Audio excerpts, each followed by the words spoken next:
And welcome to this episode of the Affluent Entrepreneur Show. This one's a cool one. We're talking to a friend of mine, Rory Vaden.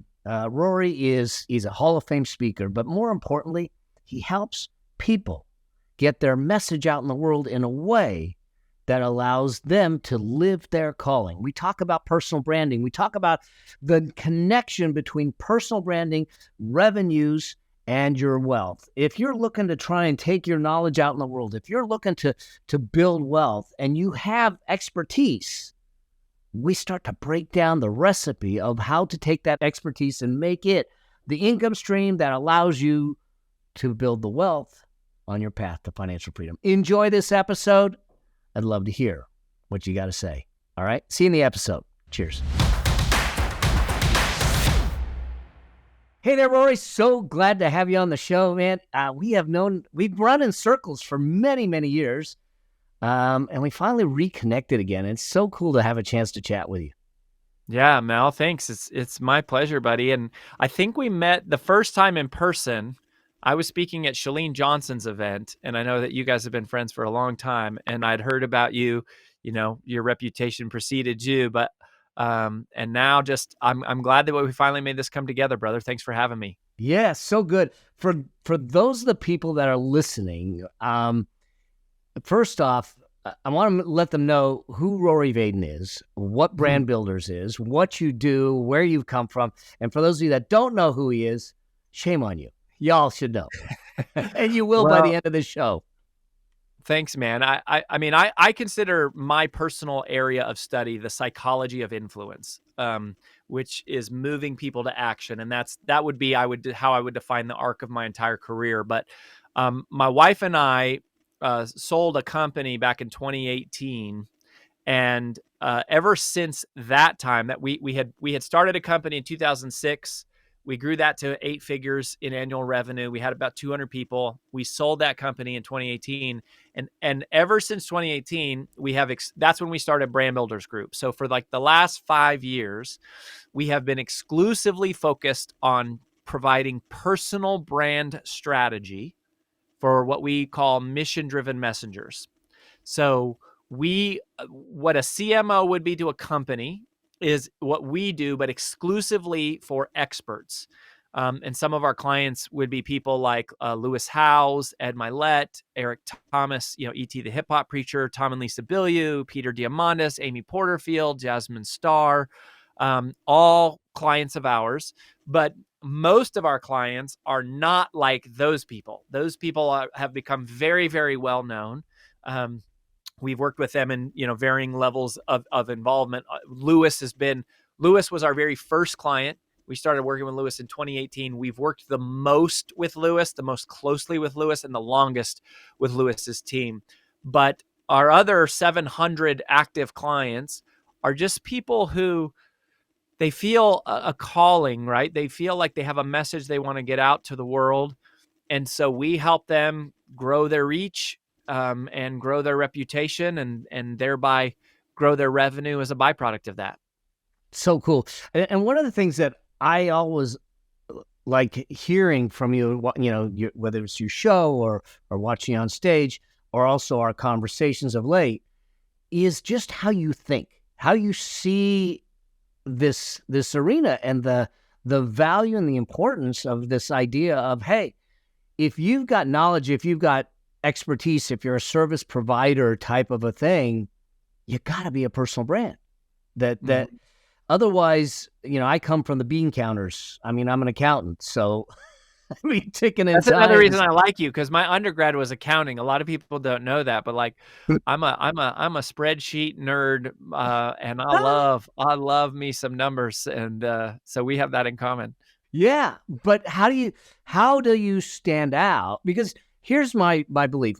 We talk a lot about money, and to the extent that we can elevate our income, we can accelerate our wealth. And one of the best ways for experts and folks with wisdom can elevate their income is the personal brand, is how they're seen in the world. Yeah. So if you follow that, line of thinking, go, okay, to create wealth, I want to create more income. To create income, I need to create revenue. And one of the very first frameworks that we teach is called the reputation formula. And it is that reputation precedes revenue.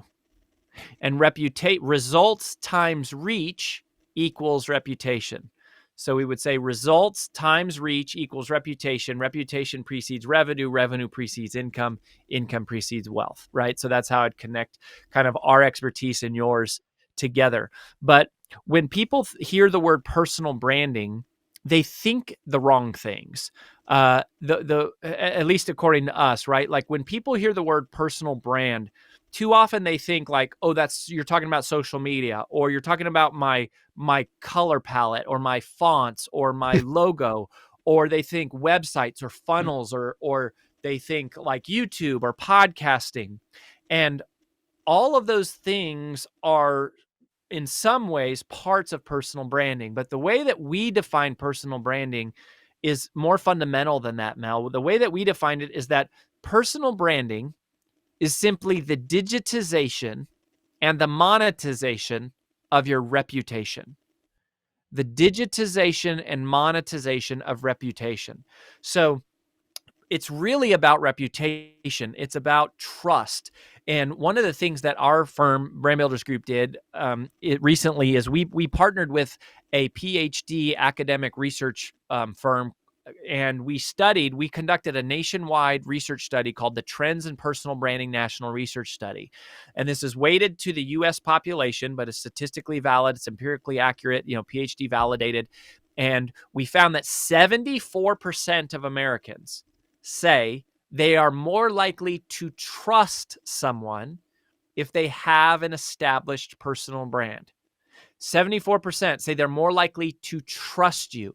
And so what this really comes down to is like, it's not followers and vanity metrics and bestsellers and just making money. It's about trust, and trust is reputation. And so that's where we start. And we're just going, a lot of our clients are professional service providers. So our number one clients are like authors, speakers, coaches, consultants.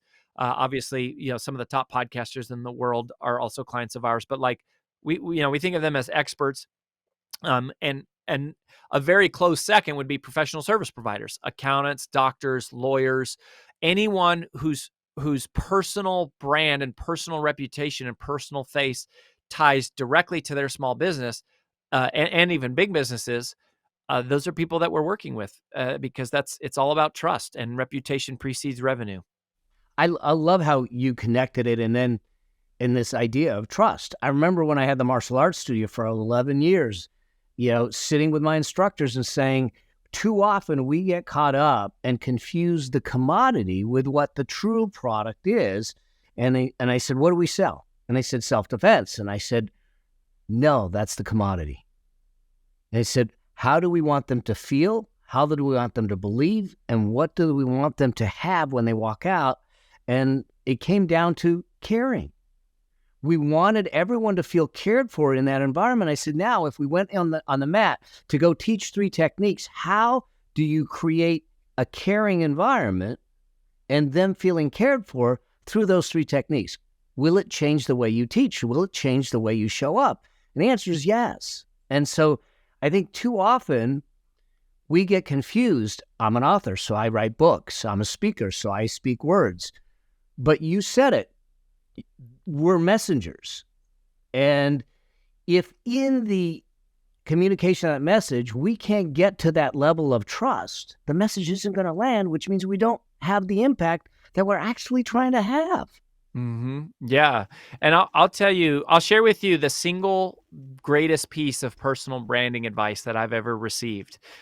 This is not a quote. This is not a Rory Vaden original quote. I actually heard this originally from a gentleman named Larry Winget. And I heard this early in my career. And the moment that I heard this quote, it changed everything for me, because as soon as I heard it, I was like, this is so brilliant. This is the secret.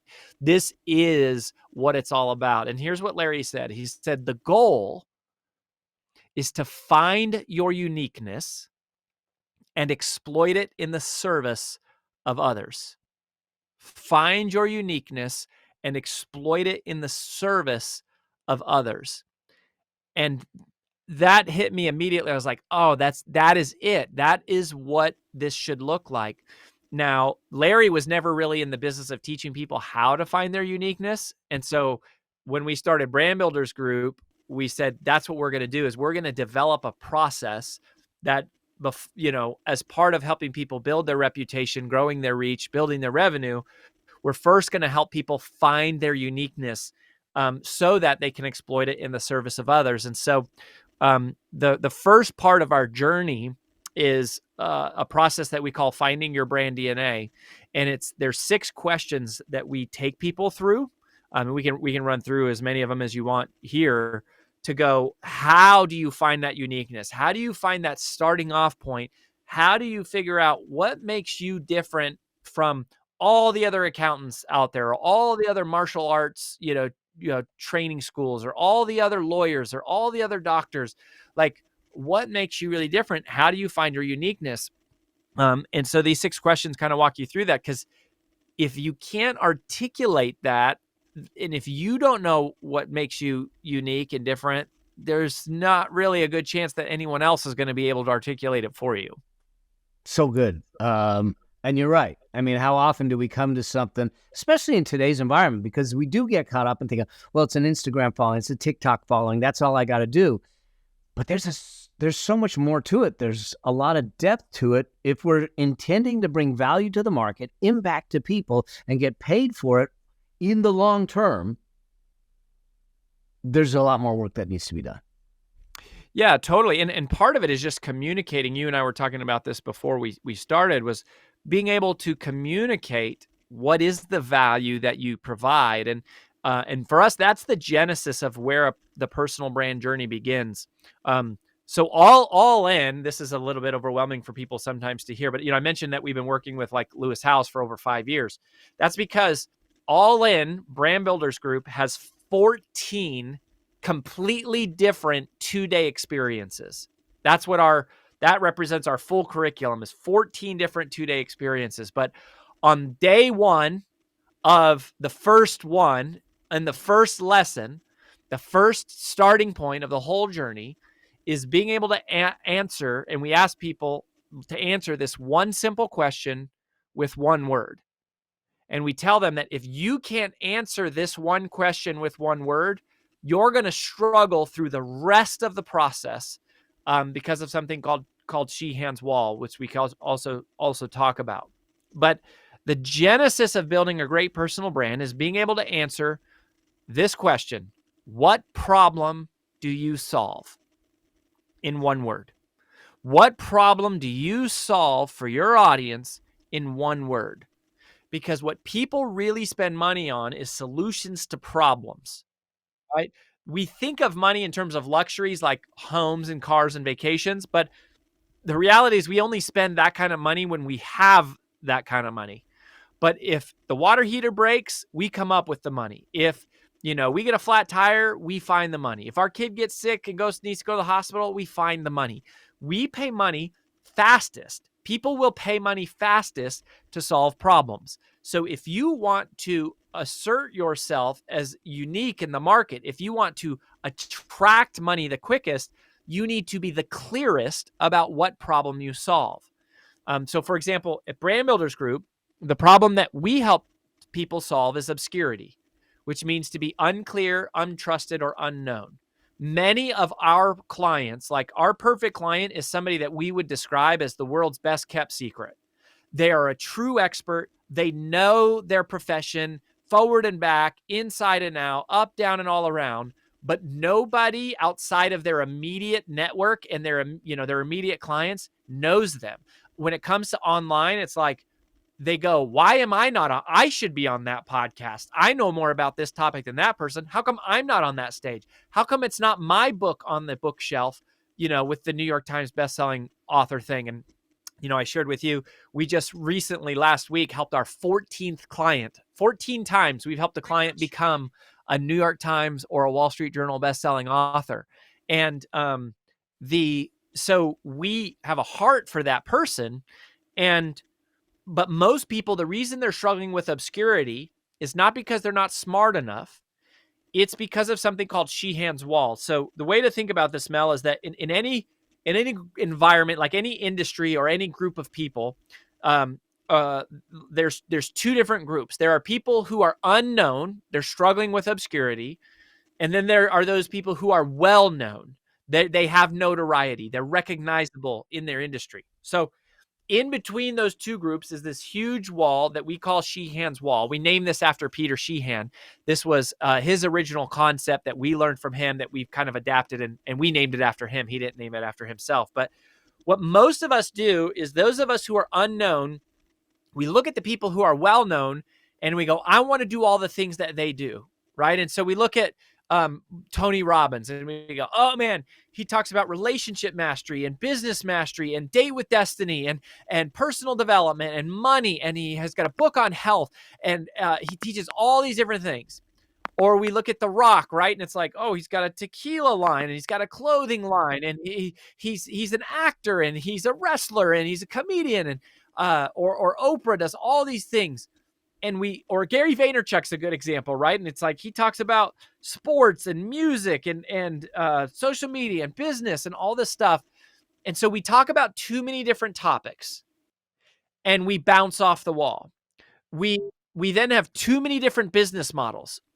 And we bounce off the wall, because every time we turn on Facebook, like we get into Facebook, we see someone talking about, oh, masterminds is the way to go, or coaching or consulting or recurring revenue of membership sites, or no, you need to launch a course, or you should have ebooks. And so we have all these different revenue streams. We have all these different audiences, and we go, well, gosh, I really want to serve,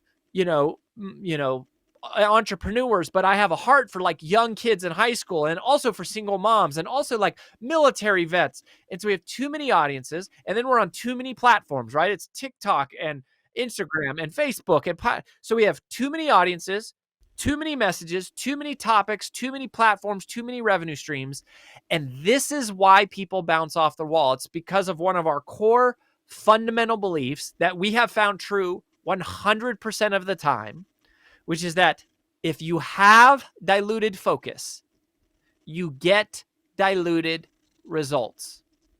If you have diluted focus, you get diluted results 100% of the time. And so most of what we do is just help people figure out, what's the one problem to solve? What's the one audience to serve? What's the one revenue stream or business model that matters, to which all others should be subservient to?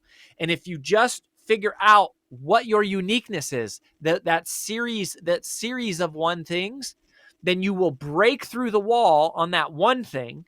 And then once you're on the other side of the wall, once you're well known for that one thing, then you can expand into all sorts of stuff. You can talk about all sorts of topics, right? Like Tony Robbins can do whatever he wants. He's Tony Robbins. Everybody knows him. He's got millions of followers. He knows all the influencers on the planet. He's got tons of money. So, but that's not, he didn't become Tony Robbins. There. He didn't start there. Yeah. Yeah. So figuring out where you break through the wall. This is brilliant, because there's so many times I have conversations with, budding entrepreneurs, when I tell them, hey, let's get focused on one thing. And they go, but there's this perception that if I take the shotgun approach, isn't there more people that I can go to that will buy from me, and therefore I have a higher probability of success? And I'm saying, no. Not even close. No, nor is it the most profitable. So there's a concept that we talk a lot about called fractal math, right? So what happens is, we tell people, focus on one revenue stream. We don't believe in multiple streams of income. Not when people are first starting. We believe that almost every person who has gotten wealthy has not gotten wealthy from having multiple streams of income. They got wealthy through having one freaking amazing stream of income. They did one thing really well. They got rich from one thing. And then once you have a lot of money, then you diversify. Then you spread around. You mitigate your risk. But that's not how you get wealthy. You get wealthy by focusing and creating one thing that performs really well. So the concept of fractal math is that 10% of your audience will buy something. They will invest 10 times more than what they just invested. So 10% of your audience will invest at a level 10 times higher than what they just invested in. So what it teaches you to do is to focus on going deeper with your current customers, or even asking the question, which customer can I serve in the deepest way? Because let's say you have a product that costs $30 and you have 1,000 people, you get 1,000 people to buy it. So if you get a $30 product, you get 1,000 people to buy it, you generated 30 grand in revenue. Well, if you wanted to double your revenue or double your income, on the one hand, you go, oh, no problem. I just need to go get another 1,000 customers, which is true, but that's the most expensive way to double your revenue. Getting new customers is the most expensive revenue there is. Acquiring new customers is expensive. The cheapest, fastest, most profitable revenue is to serve your existing customer in a deeper way. And that's where fractal math comes into play, is to say that 10% of your customers, so if you had 1,000 people pay you $30, fractal math says that 10% of your customers, which would be 100 people, so 10% of your 1,000, 100, would invest 10 times more than what they just invested. So instead of buying a $30 product, they'd spend $300 with you. So now you have 100 people buying a $300 product, which is $30,000 in revenue. You just doubled your revenue without adding any customer acquisition cost, CAC, $0 in customer acquisition cost. All you're doing is serving your current audience in a deeper way. And it keeps going, right? So you said, okay, if I sold 100 of my customers a $300 product, 10% of those people, which would be 10 people, would buy a $3,000 product. So now I got 10 people buying $3,000. I just generated another 30 grand. And 10% of those people, which would be one out of those 10 people, would actually give you $30,000.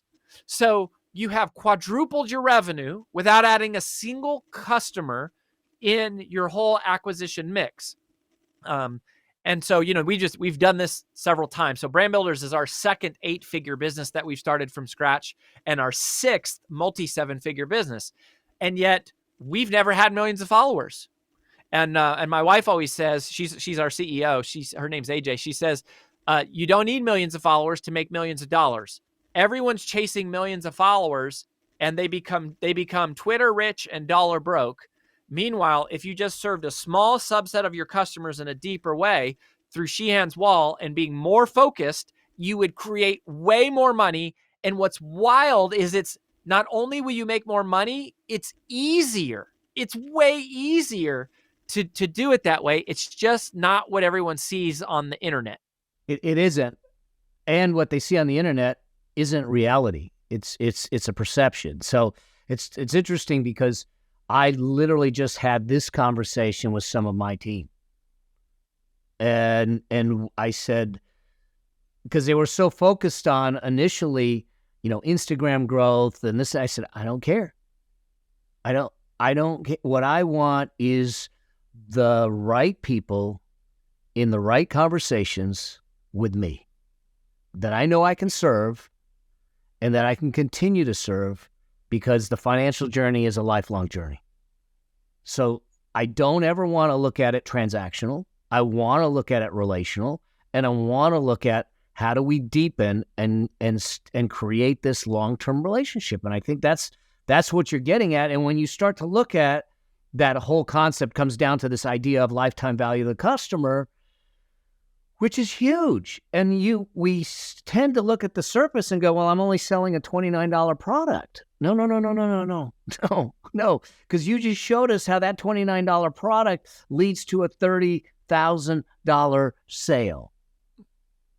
Yeah, it totally does. And going back to that study, I mentioned that we did this Trends in Personal Branding National Research Study, and the 58% of Americans said that they are willing to pay more money to receive the same service from a personal brand versus a corporate brand. So like the more they recognize you, the more likely they are to do business with you. It's like people want to do business with people. We sort of know that intuitively, but they will actually spend more money with you because they like you. They trust you. They want to know you.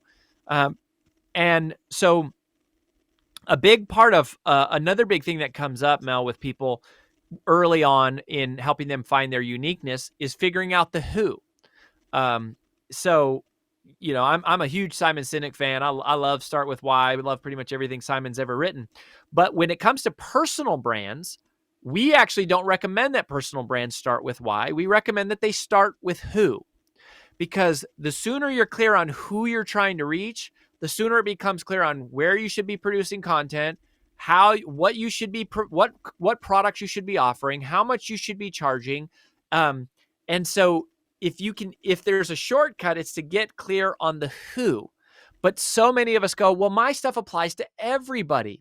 I want to serve everybody. You don't understand, like my goal setting methodology applies to everybody, to which I would say, well, it can apply to everyone, but don't try to get it to everyone. Focus on getting it to one specific small group, and other people will come along for the ride. And people say, well, okay, how do I know which group to focus on? And this is something that we started training our strategists internally. So we're a one-on-one coaching company, by the way. So we don't focus on selling courses. Like, we do one-on-one strategy work, human to human, helping people craft. We want to hear their personal story. We want to know, them. And so we have strategists. We have a couple dozen strategists on our team. And when we started scaling up, and I was, training our team on how to spot somebody's uniqueness, we started to realize this pattern, which led us to this insight, which has been truly transformational for a lot of people. And what we realized is this, that you are always most powerfully positioned to serve the person you once were. Yeah. You're most powerfully positioned to serve the person you once were. The audience that you can serve in the deepest way is an audience of people who are who you were several years ago, right?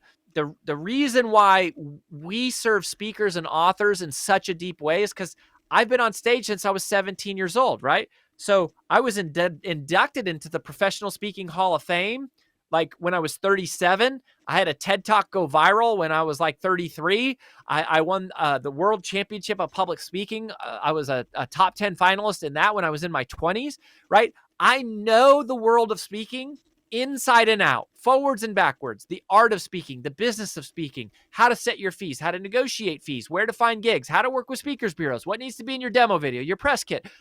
We know that world. We also had a multi-7-figure speakers bureau that my wife started that we sold back in 2018. That was part of the roll-up that on our exit, in our first exit. So we know that world. We've helped 14 authors, counting myself, become New York Times or Wall Street Journal bestselling authors. We know everything there is to know about how bestseller lists work and what it takes to hit them, and the volume and the BISAC codes and the publishers that hit and how to get those deals and who controls those relationships. We know that because we are that. So when somebody says, oh, I want to write a book, and go just give me your credit card now and trust me, I can serve you very deep. So you got to figure out who is that for you, right? And the answer for all of us is who we once were. So part of what I would encourage you to do as you're listening to this is ask yourself, what problem have you pushed past? What challenge have you conquered? What obstacle have you overcome? What tragedy have you triumphed over? What setback have you survived? Whatever that is for you, that pain is a part of preparing you into becoming the person that you were made to be in the future for someone else. It creates context and meaning, and it's so simple, right? It's so obvious that you go, man, if somebody is going through that experience, I can serve them because you've lived it and you understand in a visceral way. But entrepreneurs are afraid to commit to one audience, and so they become generalists and they walk away from money and impact at the same time. And they wonder why the fulfillment isn't there. Because it's just not, it's not that calling that they were meant to be on a path on. So let me clarify something just so I'm clear on it. You said who first, but is it really the what first, the problem you solve first, and then the who? Yeah, so that's a good question. So we actually, in our process, we ask what problem. So we ask, what problem do you solve? Mm-hmm. So question number one is, what problem do you solve? Question number two is, what are you passionate about? And so we collect this sort of brain dump. And then we come around to the question of, okay, who do you serve? And so questions number 3 and 4 in our brand DNA helix. So it's 6 questions that they really operate in pairs, kind of like chromosomes. So questions 3 and 4. Question 3 is, what have you researched? Which is, what do you have academic or head knowledge of? And question 4 is, what results do you have? Like, what have you actually done? So questions 3 and 4 pair together to solve the who question. Questions 1 and 2 are really about the what. So in our process, we don't start with who. Our process starts with like what, but we get to the answer when we ask the who, because that's Yeah. when it all clicks. Like, everything is kind of obscure, and then you go, the light bulb comes on when you go, oh my gosh, this person that's out there who I used to be, I can rock their world. I know exactly what they need, when they need it, how it needs to be delivered to them, because I've already been down that path. And that is not only a profitable plan for your business, it's a purposeful plan for your life. I guess, and how much easier is that versus trying to create something that you haven't lived. So, and I know we're coming to the end of our time. So I want to make sure that we do a couple of things. One is making sure how people can get in touch with you, your team, to deepen these conversations, because I truly believe, especially those that are speakers, authors, trainers, coaches, knowledge and wisdom, trying to put it out there in a way, the more you can create this personal brand, this distinction in the marketplace, the higher you get paid, the faster you find the income that you need to create the financial freedom you deserved. And I think financial freedom is a birthright. So that's just a core belief in my world. And so I want to be able to do that. And then what's the first step that they all should be thinking about? Yeah. Well, I mean, the first thing is, we got to talk to you, right? And we got to know, we want to hear your story. We want to understand who you are. We want to hear what your dream is. And that's why we actually, Mel, we will do the first strategy conversation with everybody completely for free. So if you go to freebrandcall.com/Mel Abraham, so freebrandcall.com/Mel Abraham, you can fill out a form there, and we will do the first call with you for free. We'll want to hear your story. We'll want to get an assessment of, like, where are you at on your journey? And some of the people we work with, right? I mean, Ed Milet, Lewis Howes, Eric Thomas, like, you don't get much bigger than them as a personal brand. They got millions of followers. We work with those people. Some of the people we work with are complete brand new beginners. They're actually like at a corporate job. They don't even have a side business, or they haven't really become an entrepreneur. They're thinking about it. Most of our clients are kind of intermediate, right? They're sort of anywhere along the way. But yeah, I mean, that's the first thing. Just freebrandcall.com/Mel Abraham.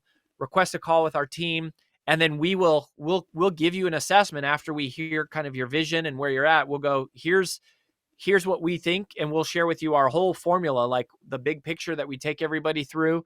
And then we'll kind of like guide you on whether or not we think we might be able to work with you or refer you to someone else. But that's the very first thing to do. I love that. And what a gift, dude. Thank you so much for making that offer to my audience. Yeah. Yeah. It's our pleasure, man. And I know, a lot of our friends like you that host these podcasts, I know it's like, I know your heart, Mel, right? Like, I know that if you had all the time in the world, you would talk to everybody one-on-one, but it's just like, your time's pretty valuable. Like, it's hard to, you got high profile clients and stuff. And it's, so we have a team that's built for that, to just like get to know people. And so we would love to chat. And then the last thing I would leave everybody with, Mel, is just going, there's a million reasons why you should do this, right? Make more money, make more impact. There's really only one reason why people don't, and it's because they feel fear. It's because they're scared. They go, I don't like the way I look on camera. I don't know that anybody would follow me. I don't know that anyone would listen to what I said. I mean, Brene Brown and Mel Robbins and Brendon Burchard, they've already written books that are kind of on my topic. And there's only one time you feel fear, and it's when you're thinking about yourself. Fear is so self-centered, but there is no fear when the mission to serve is clear. There is no fear when you stop worrying about, are people going to like me? Am I going to say the right thing? Am I qualified? And you realize there's somebody out there right now who is searching and begging and pleading and possibly on their hands and knees, literally praying for answers to questions that like the back of your hand, because you've gone through exactly what they have gone through. Tony Robbins hasn't. Brene Brown hasn't. Gary Vee hasn't. Pick your person, but you have. You've gone through exactly what they've gone through, and they can only hear it from you. And so there is no fear when the mission to serve is clear, because we believe that the calling that you're feeling on your heart to get your message out in the world is the result of a signal that is being sent out by somebody else. That what you're feeling is an actual signal that is being sent out where somebody is seeking help, and you are the answer to that prayer. Yeah. You are the recipient of that signal. You have been perfectly equipped to serve them in their time of need. And every moment that you delay on responding to their need is one moment longer that they stay in their suffering. And so I just would encourage you to listen to that call and, be willing to go get it. This is a beautiful way to cap this off, because I think if you just look into yourself, the readers, the listeners, the viewers, just look into yourself, because you were put here for that reason. You were put here for a specific reason. Sometimes it takes a little longer for us to find it and define it and refine it. But the key is that when you get to those last days, to look back and go, I lived my reason. And what you're really doing is giving them the opportunity and the gift to live into that calling, to live into that reason. And it's why we get along so well, and why I'm so glad that we had a chance to reconnect after so many years, Rory, and love the stuff that you're doing and helping people do, because they get to live their dreams. They get to help people have their dreams in the same process that you help them. So thank you so much for being here, Rory, taking the time, making the offer to everyone. Everyone go to links. We'll make sure they're hooked up in the description and the show notes, and take advantage of this to have the opportunity to get maybe some clarity and move you forward to the next step. So, thank you again, Rory, for being here, man. My pleasure, Mal. We love you, man, and wish you all the best. Thanks so much for having me. And the rest of you, as you always know, I always say that as you live, to always strive to live a life that outlives you. I'll see you in the next episode.